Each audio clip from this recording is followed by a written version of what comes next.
आखिरी वीडियो ਦੇ ਵਿੱਚ ਗੱਲ ਕੀਤੀ ਸੀ ਉਹਨਾਂ ਦੇ ਲੜਕਪਨ ਦੀ, ਉਹਨਾਂ ਦੇ ਬਚਪਨ ਦੀ, ਉਹਨਾਂ ਤਾਲੀਮ ਕਿੱਥੋਂ ਹਾਸਲ ਕੀਤੀ ਤੇ ਫਿਰ ਇਸ ਦੁਨੀਆ ਨੂੰ ਉਹਨਾਂ ਠੋਕਰ ਮਾਰ ਕੇ ਤੇ ਜਜ਼ਬਾ ਮਸਤੀ ਦੇ ਆਲਮ ਦੇ ਵਿੱਚ ਕਿਵੇਂ ਪਹੁੰਚੇ।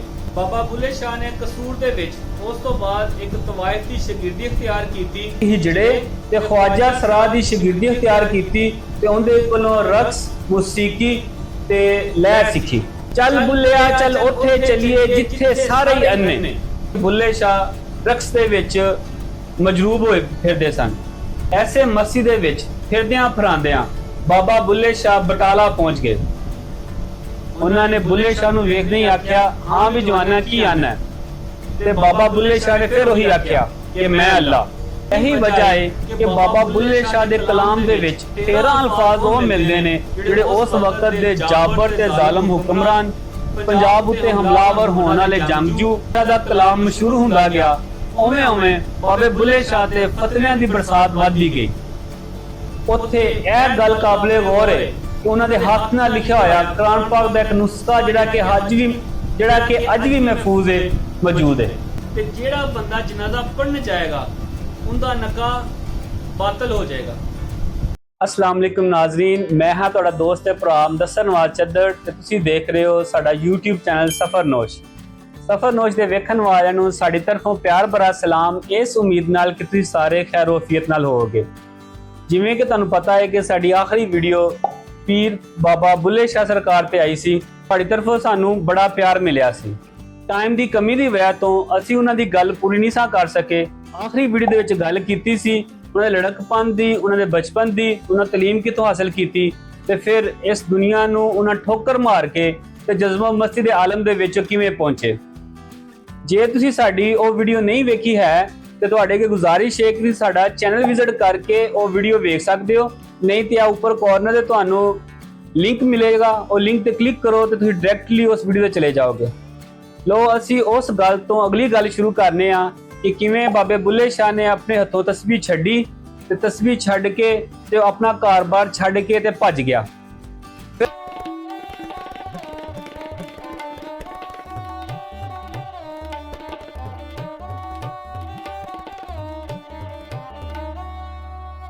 ਫਿਰ ਲੋਕਾਂ ਨੇ ਇੱਕ ਸੈਯਦਜ਼ਾਦੇ ਨੂੰ ਜਜ਼ਬਾ ਮਸਤੀ ਦੇ ਆਲਮ ਦੇ ਵਿੱਚ ਵੇਖਿਆ।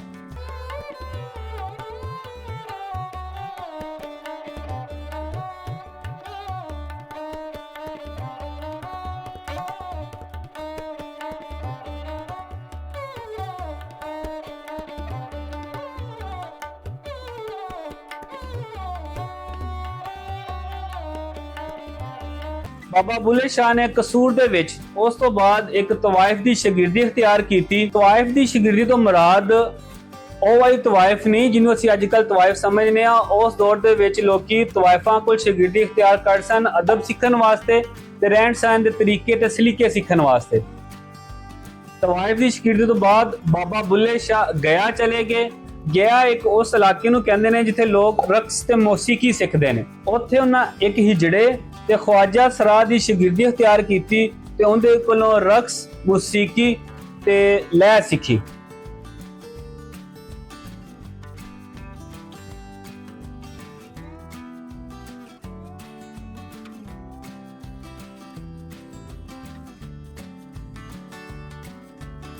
ਪ੍ਰੋਫੈਸਰ ਜਨਕ ਰਾਜਪੁਰੀ ਆਪਣੀ ਕਿਤਾਬ ਸਾਈਂ ਬੁੱਲੇ ਸ਼ਾਹ ਦੇ ਵਿੱਚ ਲਿਖਦੇ ਨੇ ਕਿ ਬਾਬਾ ਬੁੱਲੇ ਸ਼ਾਹ ਨੇ ਖੋਤੇ ਖਰੀਦ ਲਏ ਕਿ ਲੋਕ ਮੇਰੇ ਤੋਂ ਨਫ਼ਰਤ ਕਰਨ ਤੇ ਲੋਕੀ ਉਹਨਾਂ ਨੂੰ ਖੋਤਿਆਂ ਵਾਲਾ ਕਹਿ ਕੇ ਬੁਲਾਉਣ ਲੱਗ ਪਏ।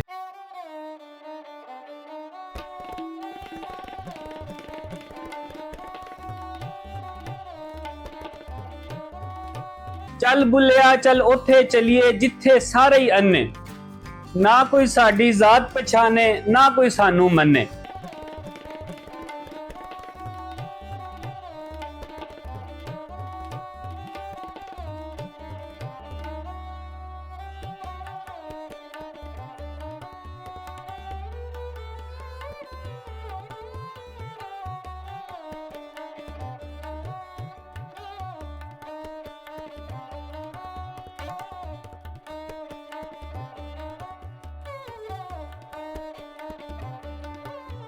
ਇੱਕ ਦਫਾ ਲੋਕਾਂ ਨੇ ਬਾਬਾ ਬੁੱਲੇ ਸ਼ਾਹ ਦੇ ਵਾਲਿਦ ਨੂੰ ਭੜਕਾਇਆ ਕਿ ਪਹਿਲੋਂ ਤੇ ਬੁੱਲੇ ਸ਼ਾਹ ਉਹ ਹਿਜੜਿਆਂ ਦੇ ਨਾਲ ਬਾਜ਼ਾਰਾਂ ਦੇ ਵਿੱਚ ਰਕਸ ਕਰਦਾ ਸੀ, ਪਰ ਹੁਣ ਉਹਨੇ ਖੋਤੇ ਵੀ ਖਰੀਦ ਲਏ ਨੇ। ਇਹ ਸੈਦਾਂ ਦੀ ਨਸਲ ਨੂੰ ਲਾਗ ਲਾ ਰਿਹਾ ਹੈ। ਬਾਬਾ ਬੁੱਲੇ ਸ਼ਾਹ ਦੇ ਵਾਲਿਦ ਬੜੇ ਗੁੱਸੇ ਦੇ ਵਿੱਚ ਇੱਕ ਹੱਥੇ ਤਸਬੀਹ ਤੇ ਇੱਕ ਹੱਥੇ ਡੰਡਾ ਲੈ ਕੇ ਉੱਥੇ ਪਹੁੰਚੇ ਜਿੱਥੇ ਕਿ ਬੁੱਲੇ ਸ਼ਾਹ ਰਕਸ ਦੇ ਵਿੱਚ ਮਜਰੂਬ ਹੋਏ ਫਿਰਦੇ ਸਨ। ਆਪਣੇ ਵਾਲਿਦ ਨੂੰ ਆਂਦਿਆਂ ਵੇਖ ਕੇ ਬੁੱਲੇ ਸ਼ਾਹ ਹੋਰ ਮਸਜਿਦ ਵਿੱਚ ਨੱਚਣ ਲੱਗ ਪਏ, ਨਾਲੇ ਆਖਣ ਲੱਗ ਪਏ, ਲੋਕਾਂ ਦੇ ਹੱਥ ਮਾਲੀਆਂ ਤੇ ਬਾਬੇ ਹੱਥ ਮਾਲ, ਸਾਰੀ ਉਮਰ ਪਿੱਟ ਪਿੱਟ ਮਰ ਗਿਆ, ਖੁੱਸ ਨਾ ਸਕਿਆ ਵਾਲ, ਚੀਨਾ ਐਵੇਂ ਛੁੜੇਂਦਾ ਯਾਰ, ਚੀਨਾ ਐਵੇਂ ਛੁੜੇਂਦਾ ਯਾਰ।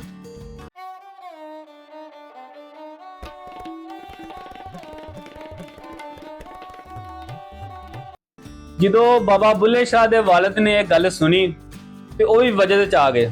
ਉਹਨਾਂ ਆਪਣੀ ਤਸਬੀਹ ਨੂੰ ਸੱਠਿਆ ਤੇ ਆਪ ਵੀ ਨਾਲ ਰਲ ਕੇ ਨੱਚਣ ਲੱਗ ਪਏ ਤੇ ਨਾਲੇ ਆਖਣ ਲੱਗ ਪਏ, ਜਿਨ੍ਹਾਂ ਦੇ ਪੁੱਤ ਰੰਗ ਰੰਗੀਲੇ, ਮਾਪੇ ਵੀ ਦਿੰਦੇ ਤਾਰ, ਚੀਨਾ ਐਵੇਂ ਛੁੜੇਂਦਾ ਯਾਰ, ਚੀਨਾ ਐਵੇਂ ਛੁੜੇਂਦਾ ਯਾਰ। ਐਸੇ ਮਸਜਿਦ ਦੇ ਵਿੱਚ ਫਿਰਦਿਆਂ ਫਰਾਂਦਿਆਂ ਬਾਬਾ ਬੁੱਲੇ ਸ਼ਾਹ ਬਟਾਲਾ ਪਹੁੰਚ ਗਏ। ਉੱਥੇ ਕਿਸੇ ਨੇ ਪੁੱਛਿਆ, ਹਾਂ ਵੀ ਜਵਾਨਾ ਤੂੰ ਕੌਣ ਹੈ? ਤੇ ਬਾਬੇ ਬੁੱਲੇ ਸ਼ਾਹ ਨੇ ਕਿਹਾ, ਮੈਂ ਅੱਲਾ। ਉਹਨਾਂ ਦੀ ਇਸ ਗੱਲ ਸੁਣ ਕੇ ਲੋਕਾਂ ਨੂੰ ਬੜਾ ਗੁੱਸਾ ਆਇਆ। ਲੋਕਾਂ ਨੇ ਨਾਲੇ ਤੇ ਬੁਰਾ ਭਲਾ ਆਖਿਆ, ਨਾਲੇ ਮਾਰਿਆ ਪਿੱਟਿਆ। ਉਹ ਸਿਆਣਿਆਂ ਬੰਦਿਆਂ ਨੇ ਦੂਸਰੇ ਲੋਕਾਂ ਕੋਲ ਉਹਨਾਂ ਨੂੰ ਬਚਾ ਕੇ ਤੇ ਉਸ ਵਕਤ ਦੇ ਉਸ ਮਕਾਮ ਦੇ ਗੱਦੀ ਨਸ਼ੀਨ ਪੀਰ ਸੈयद ਫਜ਼ਲੁਦੀਨ ਕੋ ਲੈ ਗਏ। ਪੀਰ ਫਜ਼ਲੁਦੀਨ ਕਸ਼ਫ ਵਾਲੇ ਬਜ਼ੁਰਗ ਸਨ। ਉਹਨਾਂ ਨੇ ਬੁੱਲੇ ਸ਼ਾਹ ਨੂੰ ਵੇਖਦੇ ਹੀ ਆਖਿਆ, ਹਾਂ ਵੀ ਜਵਾਨਾ ਕੀ ਆਨਾ ਹੈ? ਤੇ ਬਾਬਾ ਬੁੱਲੇ ਸ਼ਾਹ ਨੇ ਫਿਰ ਉਹੀ ਆਖਿਆ ਕਿ ਮੈਂ ਅੱਲਾ। ਉਹਨਾਂ ਆਖਿਆ, ਪਾਗਲੋ, ਇਹ ਆਂਦਾ ਹੈ ਕਿ ਮੈਂ ਲੀਲਾ ਵਾਂ, ਯਾਨੀ ਕਿ ਮੈਂ ਇੱਕ ਕੱਚਾ ਵਾਂ।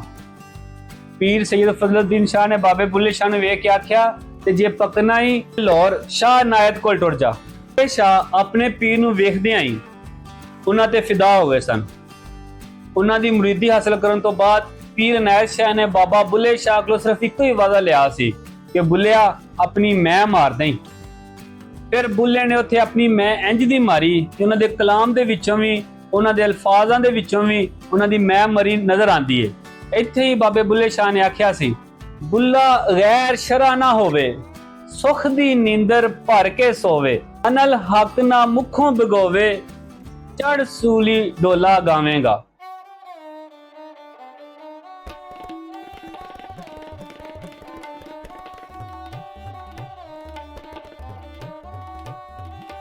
ਬਾਬਾ ਬੁੱਲੇ ਸ਼ਾਹ ਦੇ ਘਰ ਤੇ ਜਦੋਂ ਕਾਰਮ ਨੂੰ ਪਤਾ ਲੱਗਾ ਕਿ ਬੁੱਲੇ ਸ਼ਾਹ ਇੱਕ ਰਾਈ ਦਾ ਮਰੀਦ ਹੋ ਗਿਆ ਤੇ ਉਹਨਾਂ ਦੇ ਘਰ ਤੇ ਉਹਨਾਂ ਦੇ ਖਾਨਦਾਨ ਦੇ ਵਿੱਚ ਇੱਕ ਥਰਥੱਲੀ ਮਚ ਗਈ। ਉਹਨਾਂ ਦੇ ਘਰ ਦੀਆਂ ਕੁਝ ਔਰਤਾਂ ਬੁੱਲੇ ਸ਼ਾਹ ਨੂੰ ਸਮਝਾਉਣ ਆਈਆਂ ਕਿ ਬੁੱਲਿਆ ਕਿਹੜੇ ਕੰਮੇ ਟੁਰ ਪਿਆ।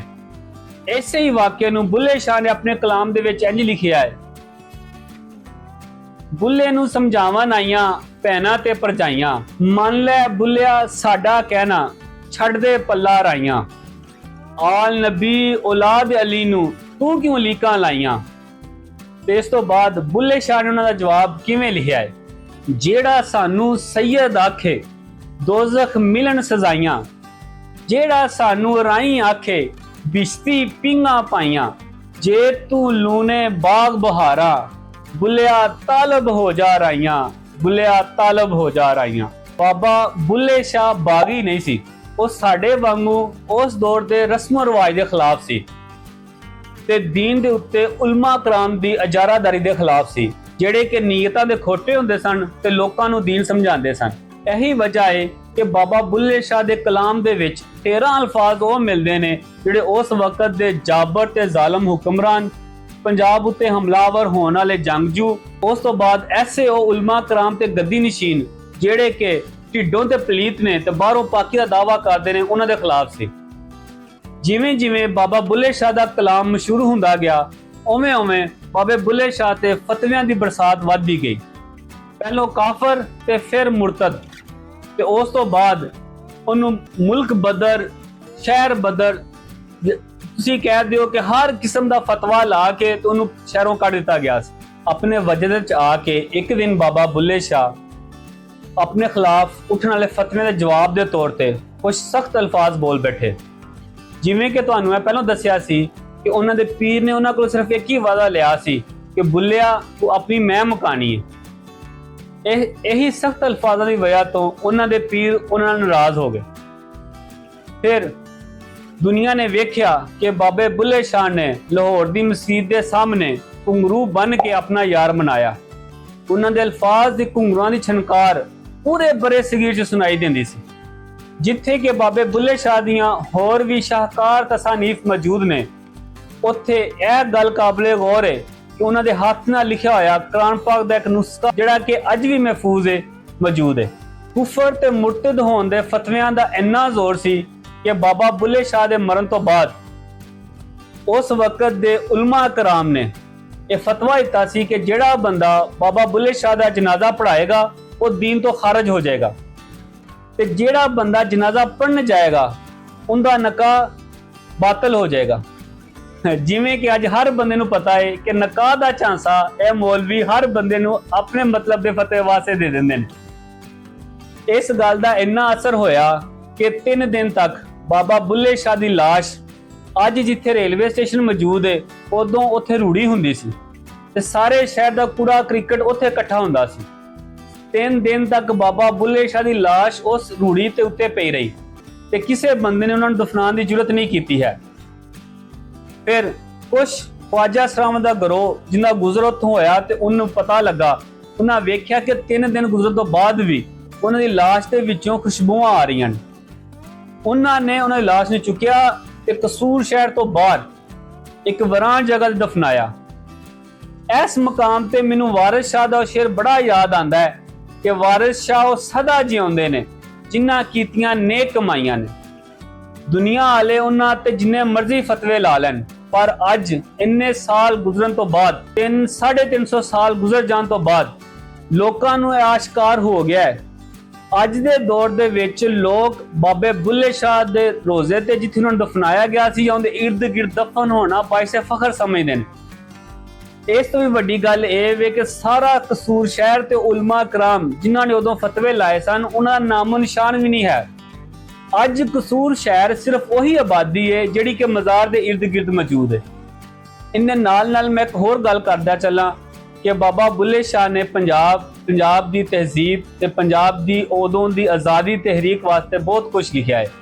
ਵਕਤ ਦੀ ਕਮੀ ਦੀ ਵਜ੍ਹਾ ਤੋਂ ਮੈਂ ਸਾਰਾ ਕੁਝ ਬਿਆਨ ਤੇ ਨਹੀਂ ਕਰ ਸਕਦਾ ਹੈ, ਲੇਕਿਨ ਇੱਕ ਸ਼ੇਰ ਚੀਖ ਕੇ ਮੇਰੇ ਅੰਦਰੋਂ ਬੋਲ ਰਿਹਾ ਹੈ। ਦਰ ਖੁੱਲਿਆ ਹਸ਼ਰ ਅਜ਼ਾਬ ਦਾ, ਬੁਰਾ ਹਾਲ ਹੋਇਆ ਪੰਜਾਬ ਦਾ, ਵਿੱਚ ਹਾਦੀਆਂ ਦੋਜ਼ਖ ਮਾਰਿਆ, ਸਾਨੂੰ ਆ ਮਿਲ ਯਾਰ ਪਿਆਰਿਆ, ਸਾਨੂੰ ਆ ਮਿਲ ਯਾਰ ਪਿਆਰਿਆ। ਇਨਸ਼ਾਅੱਲਾ ਮਿਲਨੇ ਆ ਇੱਕ ਨਵੀਂ ਵੀਡੀਓ ਦੇ ਵਿੱਚ ਨਵੇਂ ਟੌਪਿਕ ਦੇ ਨਾਲ। ਸਾਡੇ ਚੈਨਲ ਨੂੰ ਲਾਈਕ ਸਬਸਕ੍ਰਾਈਬ ਇਸ ਕੰਟੈਂਟ ਨੂੰ ਸ਼ੇਅਰ ਜ਼ਰੂਰ ਕਰਿਆ ਜੇ। ਫਿਰ ਹੁੰਦੀ ਹੈ ਮੁਲਾਕਾਤ, ਉਦੋਂ ਤੱਕ ਲਈ ਰੱਬ ਰੱਖਾ।